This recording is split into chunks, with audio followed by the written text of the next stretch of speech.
Hi all, welcome back to my channel. My name's Ollie and this is Simply Stitchy.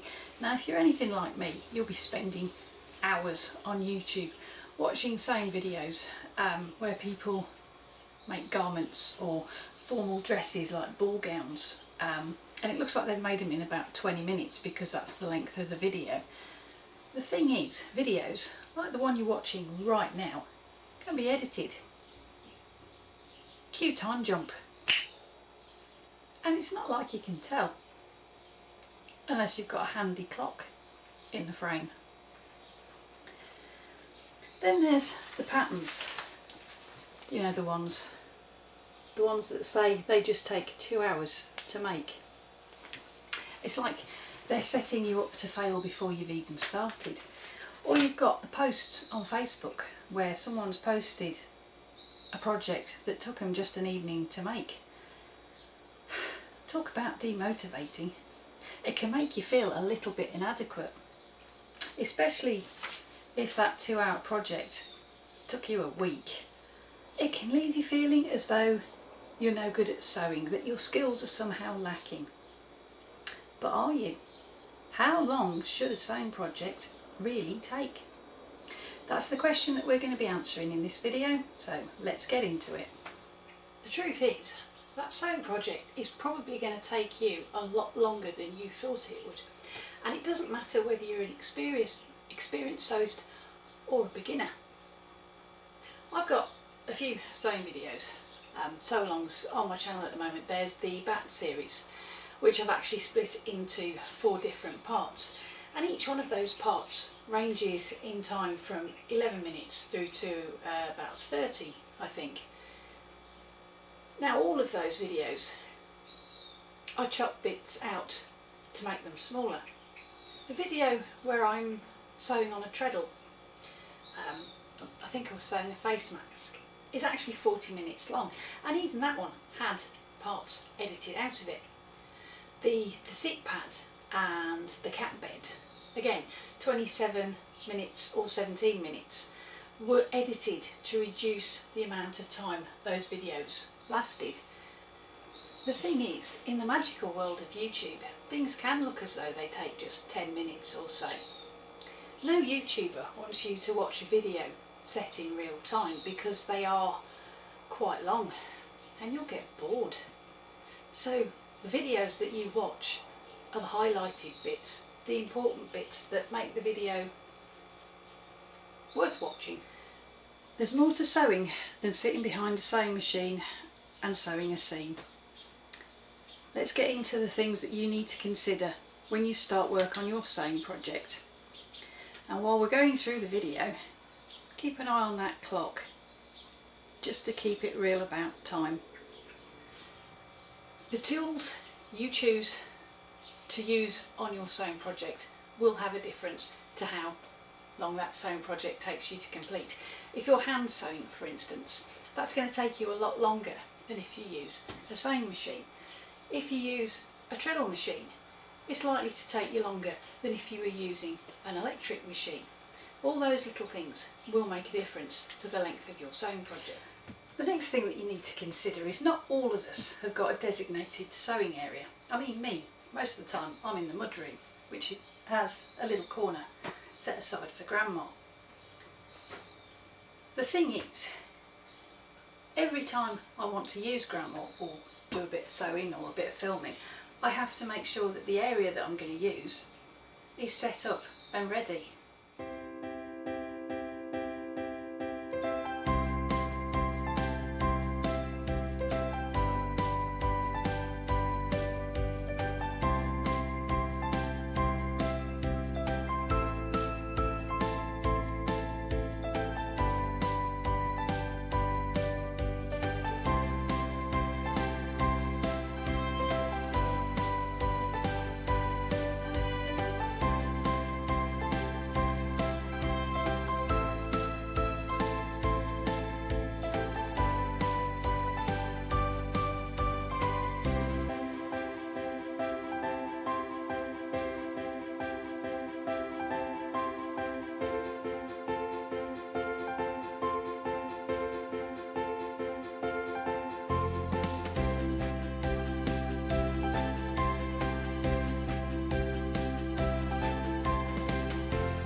what you're thinking. You're probably thinking that that was set up.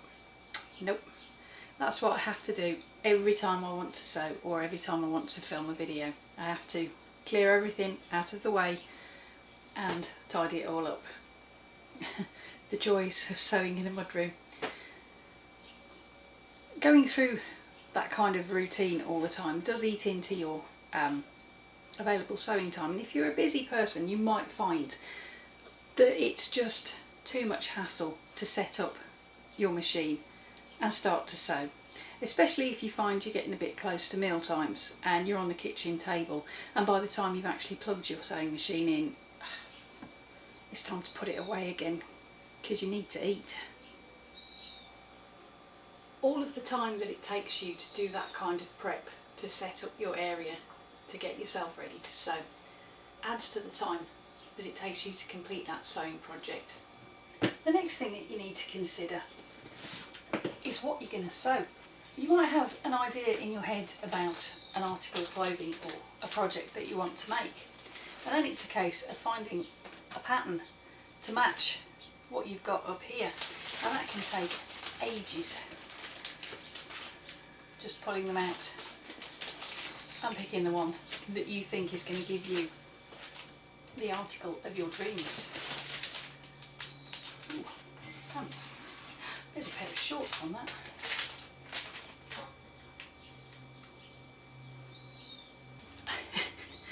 Trust me on this one, there's nothing like a time eater than going through a box full of patterns. It just seems to evaporate the time. The next thing to consider, do you actually want to use a commercial pattern, or do you want to draft your own from scratch? The video that I've got on the channel at the moment about the dress I'm trying to recreate from the Queen's Gambit, there wasn't a pattern available for that, so I'm actually trying to work my way through making my own pattern from scratch, and that's partly one of the reasons why that project has been on the go since March. It's not a tricky dress by any means, but the background prep that's going into it is adding to the time that that project is taking. Now, for those of you that haven't seen the video yet, I'll pop a link to it in the description box below. So those of you who are interested in seeing the next video in that series when I actually get around to doing it, remember to subscribe and click the little bell so that you get notified when it's uploaded, and when I upload other videos on the channel. They're well worth it. Now I tend to trace all of my patterns, especially if they're vintage patterns like this one. Now the reason why I do that is because it keeps the pattern intact so you can use it time and time again. And it also makes making things like alterations or adjustments to the pattern a lot easier, because all you're working on is your traced copy, so it's easier. The thing is, tracing out a pattern does take a while. Transferring all the pattern markings to the tracings and then transferring them again to the fabric, it's going to take time, and it's all time that adds to the length that that project is going to take you. The next thing to consider, is it a pattern that you've made before, or is it a brand new design? Take this one for instance. Now I've got a blog post on this one which I'll put a link in the description box for you. When I first tried to make this pattern, which is, what is it, McCall's 5495, I got stuck on one of the first steps, and it was just adding the pocket. I hadn't sewn any seams yet. Adding the pocket to the garment was one of the first things that you have to do, and as you can tell from the picture, the pocket is right there, and I couldn't get my head around the fact that the pattern was asking me to put the pocket on the right side. And I kept looking at the picture and thinking, that pocket's on the left side, why is it asking me to do it on the right? It took a while. I think I mentioned in the blog that's in the description box just how long of a while it took me to finally figure out they weren't talking left and right when it comes to body sides. They were talking the right side of the fabric. And I'm inexperienced sewist. But it's the little things like that that can trip you up and add time to the sewing project. And trust me, I don't care how experienced the sewist is, little things like that will trip you up every time. Oops. One of the absolute first things that you should do when you're tackling any pattern for the first time is actually make a mock-up on a test fabric, so that you can make sure that it'll fit and that you know how to do the different techniques that are in that particular pattern. Are you still watching that clock, by the way? Because I'm not messing with it. Once you've made the mock-up, you can make alterations, which again take time, and then you have to make sure that those alterations work, because the last thing that you want to be doing is making alterations or doing adjustments on your actual final fabric, because that's just going to make your sewing project take even longer. The one thing that we need every time you start a sewing project is obviously the pattern, but you also need fabric, and you need to put the pieces of your pattern onto the fabric and cut it out. And depending on how many pieces of that pattern there are, the length of time it takes you to actually do the cutting of the fabric can differ from one project to the next. And then we come to the actual sewing of the garment. Has it got sleeves that need to be set in? Has it got buttons, zips, plackets? Is there any gathering stitching that you need to be doing? Any kind of embellishment or tricky feature that you need to do on a particular sewing project is going to take you time to do, and again that's going to extend the time that your sewing project is going to take you to complete. Moving on from that, the next thing that you do need to consider is your skill set. Even those of us who've been sewing for years have got techniques that we haven't come across before, and you might find that the pattern that you decided to do on any particular given day includes some of those techniques that you haven't done. Not having done something doesn't give you the knowledge on how to do it, and you might find that when you read the instructions they're not always clear on how to do the burrito method when you're doing a shirt, for instance. The first time I made a man's shirt, it took forever, or so it seemed, because I wasn't used to making men's shirts. I'd never used the burrito method before. But the third time I made the shirt, details are in the description box, I'll put a link to the blog post on that one for you. It went amazingly well. It's well worth having a read of that, find out how I got on. Now that we've gone over some of the things that you need to consider that are actually making your sewing project take a little bit longer than you thought it was going to, let's take a look at some of the things that you can do to speed things up just a little bit. One of the absolute first things you should do is get the instructions out of the packet of the pattern that you've chosen and just start to read through it. Familiarise yourself with all the steps, and that way what you'll do is you'll find the steps that are going to trip you up before you're actually sewing your main project. And if you know they're coming, you can take steps to prepare yourself and actually get familiar by practicing before you're on the project proper. The more background work you can do like that, the quicker your sewing project will be. You're doing it that way? Okay. The next thing that's really going to help you with your sewing projects and the time it takes you to do them is to practice anything that you're not sure that you can do. So if you're not happy putting zips in, for instance, and your next project has a zip, grab yourself some spare fabric and practice putting that zip in and taking it out. The more you do something, the more repetition, the more muscle memory you get, the more your brain knows what to expect that's coming next, and the quicker you'll be able to put those zips in. One of the reasons that commercially made garments are made on an assembly line is because people do different parts of a garment. No one person in a factory will do a garment from start to finish.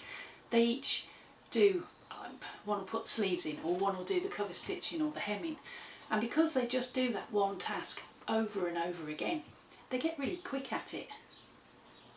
The next thing you really don't want to do is set yourself a deadline, because as soon as you put a time limit on your sewing project and how long you think that project's going to take, you're setting yourself up for a fall, because I guarantee it'll drive you into a panic. It's like with these patterns, for instance, the ones that say it takes 2 hours on the envelope, they're actually referring to the time spent at the machine sewing the project up. They're not taking into account any fitting or any cutting out of the fabric or anything else that you need to do, like shop for supplies, for instance. So bear that in mind. It's similar when you have a date that you know you have to get something completed by, like Christmas Day, for instance, for Christmas presents.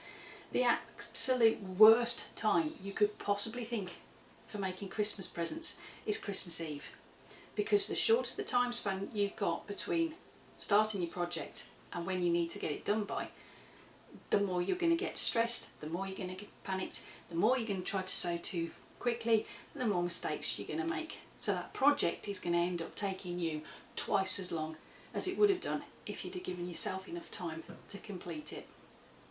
In a similar way, don't jinx yourself by saying this is just a 5-minute job, because as soon as you say the words 5 minutes, I guarantee it, that job is going to quadruple in time, because anything that can go wrong will. Don't compare yourself to other sewers, whether they're beginners, experienced, commercial sewers, whatever. You haven't got their sewing set up, you're not sewing with their machine. They have got a different way of sewing to you, they will take a different amount of time to you. You both might find that neither of you sew a t-shirt, for instance, in exactly the same way, so it's going to be a different time span for both of you. We're all different, we've all got our own little quirks. Don't compare yourself against anybody else's, be true to your own sewing. This next tip is one that I've learnt the hard way over the years, and it's a valuable tip. Never let your sewing buddy, your sewing machine, know that you're in a hurry, because I can guarantee sewing machines are incredibly sensitive to the mood of the sewist that happens to be working them, and as soon as they find out that you're in a bit of a rush, your best sewing buddy is going to turn into the biggest gremlin ever. So now, not only are you trying to get a sewing project done in a small amount of time, but you're also trying to troubleshoot your machine to work out why the top thread keeps breaking, or you keep losing tension, or it keeps jamming, or it keeps sucking your fabric down into the feed dogs.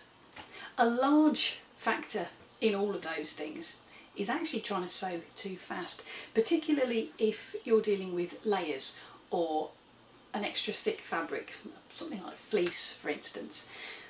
The faster that you try and make your sewing machine go with either of those, the less time it's got to finish one stitch before you're asking it to do the next one, and that really upsets sewing machines, so the best thing to do is not do that at all. I've got a video, there's a link in the description box, on the best way of sewing with layers on different sewing machines. It's well worth checking out next after you finish watching this video. So now we know some of the things that can eat away into the time it takes you to do a sewing project to make it go that little bit longer.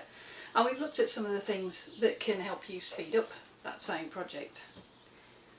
How long does it actually take me to do a sewing project? Well, for regular viewers on the channel, you'll know that the Queen's Gambit dress that I've been working on and trying to make a pattern on from scratch, I started it in March and it's now August.